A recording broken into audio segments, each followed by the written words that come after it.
Alright, I've come to love word problems in 6th grade because, as you know, most of the word problems in 6th grade can be solved with a proportion. Let's see if this is one of those. It says Jim traveled a distance of 90 miles in 2 hours, and there we go, there's our first rate. 90 miles in 2 hours. Bob traveled a distance of 150 miles in 3 hours. There we have another ratio, so it's two different people.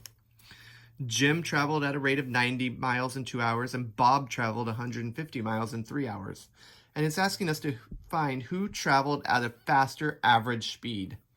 Well, average speed is how you tell how fast a car is going when you're driving down the road.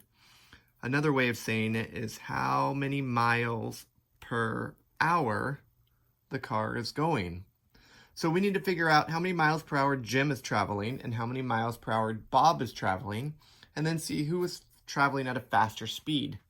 So Jim here, we know, was traveling 90 miles in 2 hours.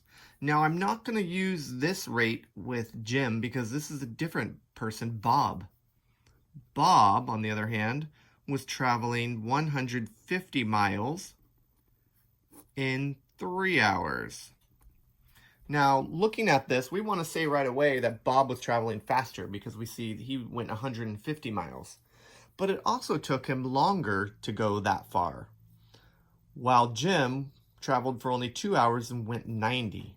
We can't actually look at both of these ratios here and determine who is traveling at a faster speed because they have nothing in common. So remember, it was asking who is traveling at a faster average speed. And speed is miles per hour. This per hour means 1 hour. So we want to find out how many miles Jim traveled in 1 hour and how many miles Bob traveled in 1 hour. Once we find out that, then we can look at the speeds and see who's traveling at a faster speed. I hope that helped. See you on the next problem.